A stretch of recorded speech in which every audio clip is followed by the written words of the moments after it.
All right, let's do this. All right, so I'm going to make a new Angular app. So I opened up my command prompt, and now I'm going to do ng new unit 8 mock assessment. I'm just calling it that because it makes sense. All right, and then we're going to do this, and it's going to do some installation. I know in the instructions it says no to Angular routing because you don't need it, but who cares? Just do yes. And then do CSS, and then it'll start installing our NPM modules. And again, will be completely dependent on your internet connection, so this may take a while.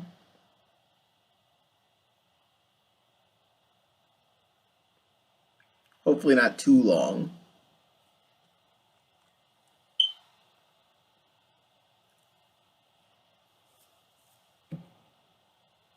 Wish it would play Jeopardy music sometimes.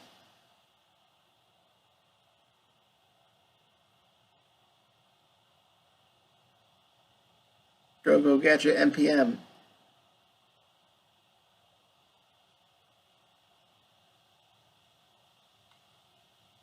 All right, and it did it. So let's go into it. So it's going to cd into that folder. I'm hitting tab. I don't feel like typing all that out. All right, we're getting Unit 8 mock assessment, and then I'm going to do code dot to open it up in Visual Studio Code. All right, so let's go into the source folder because that's where and then the app folder because that's where our app is, and open up the terminal, and make sure that we are in the command prompt. All right, so the first thing we need to do is make an interface for our product. So we're going to do nggi product. Remember, G stands for generate, and because we're doing an interface, it's I. Cool. It made over here product.ts. A product has a product ID, which is a string. It has a price, which is a number. And what else does it have? A name, which is a string. Okay, and that's from the requirements. All right, the requirements basically said, hey, these are your product's properties. Cool. So we're done with the interface. I can save this in, save and leave it. All right, cool. So now we gotta make a service. ng.gs, and then what product. Remember, it will add the word service at the end so you don't have to. Cool, here's our product.service.ts. All right, so we need to have a variable called inventory, which will be an array of products. Remember, in TypeScript, you start with the name of the variable and then a colon and then what the type is. In this case, it is an array of products. Okay, and we can use quick fix. It doesn't know what a product is, so we're going to do quick fix and then hit this, and then bam, there it is. Then we're going to go ahead and put some products in here. Okay, and remember, we can the interface says it has to have a name, product ID, and price. So we are going to go. We must have all three, or else it will not compile. So we're going to make sure we do it, and the order in which that happens does not matter. So the string. And then I'm going to make sure we should have 5, so I'm just going to go ahead and, okay, they need commas after them.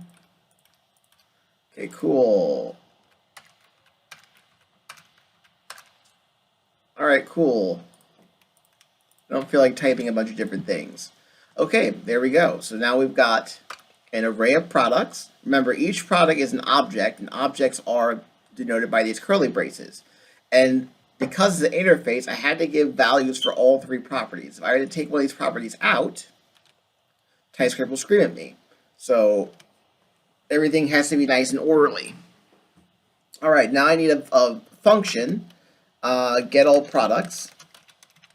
It doesn't take any parameters, but it returns an array of product. Okay, so you have the name of the function, anything it takes in, and then what it returns. All right, it's going to return this .inventory because inventory is a property of the product service class. Remember, this is all object-oriented programming.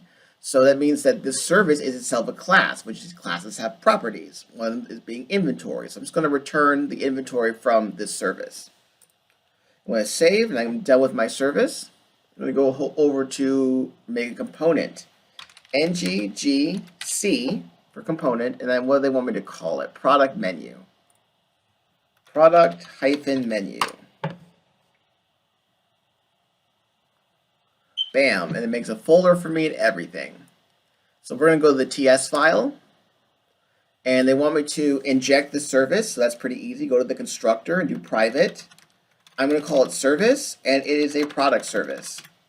I hit tab, and if you hit tab, it will automatically add the import to the top, which is nice and convenient. So dependency injection is now done. Then I need to have a function. Well, actually, I think I have to have a thing called all inventory, which is a variable, which will be a product array of product, and that is equal to the service dot get all products. Okay, I got the red squigglies. I'm going to go do a quick fix and add the import, and there we go. So remember, this component is also a class, and it has a property called all inventory, which will take all the products from the service and put them into this variable here. All right, so we're done here. We don't need to do anything more. We just need to go into the HTML and show off all our products. I think a table makes sense for that. So we're going to table. Tables have a head, and tables have a body. And we're going to do table row, and we're going to do table header, and we're going to do 3 of them. One for product ID, we're going to do one for name, and we're going to do another one for price. Cool. Now, this is the part where I need you to have a table row for each of the products. So we're going to do ng4, star ng4 equals let product of all inventory. I think it was, is that what I called it? All inventory street. All right, and this will create a table row for each product.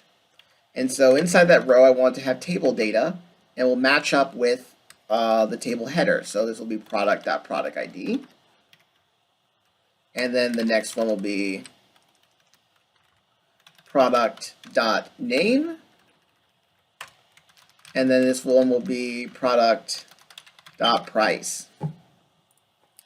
It's just that simple. All right, so now we've got, we loop through all our products with ng4, and then we're going to display the ID, the name, and the price. And at the bottom, they want us to display the count. So we're going to do all inventory dot length.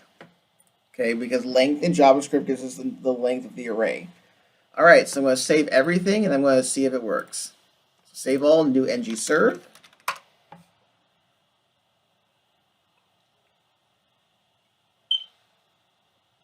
It'll do this blah, blah, blah.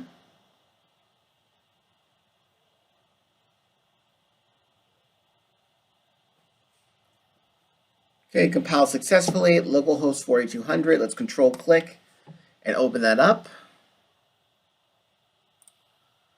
All right, oops, I forgot to get rid of the boilerplate stuff. No problem. I'm going to go to the app.component.html. It's got the boilerplate stuff. I'm going to get rid of it. And I'm going to put our product menu here. Remember, this app product menu came from the selector in the component right here. So I'm going to save. You don't have to do ng-serve again. See how it just recompiled everything? And I'm going to go back and go to localhost 4200. You literally can just type that in as the URL. Weird. Did I not save that?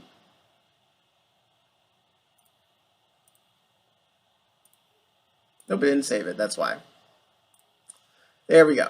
So now we've got all our products and then the total number of products, and we have fulfilled all requirements. All right. So if again, after you guys hit your Angular projects, this should be extremely easy for you to do.